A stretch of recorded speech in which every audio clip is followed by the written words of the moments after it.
冥想、放空、呼吸。你是不是看到一片虚空？我看到一团乱麻。事业不顺心，是，郁郁不得志，非常。是不是想逃出舒适圈？越快越好。越想逃离，就越是焦灼。那我该怎么办？根据你的生辰八字，你的印星过旺，淡泊名利，缺乏经济意识。您不是心理医生吗？怎么开始算命了？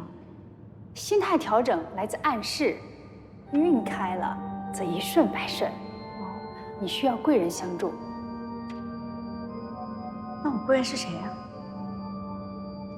一个杀戮的时间到了，加时吗？加。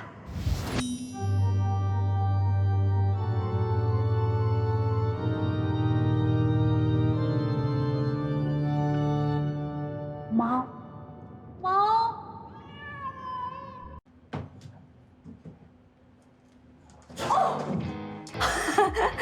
有点低，有点低。你的基本资料呢？我都看过了，原件带齐了吗？带齐了，带齐了。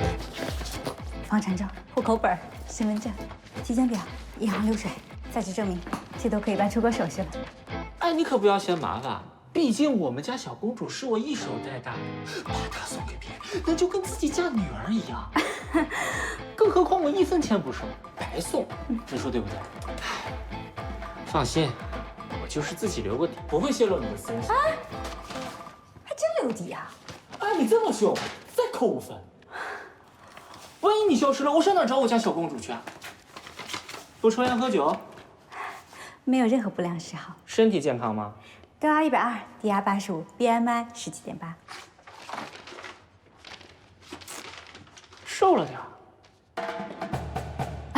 真的？小公主不瘦就行。行，走吧。去哪儿？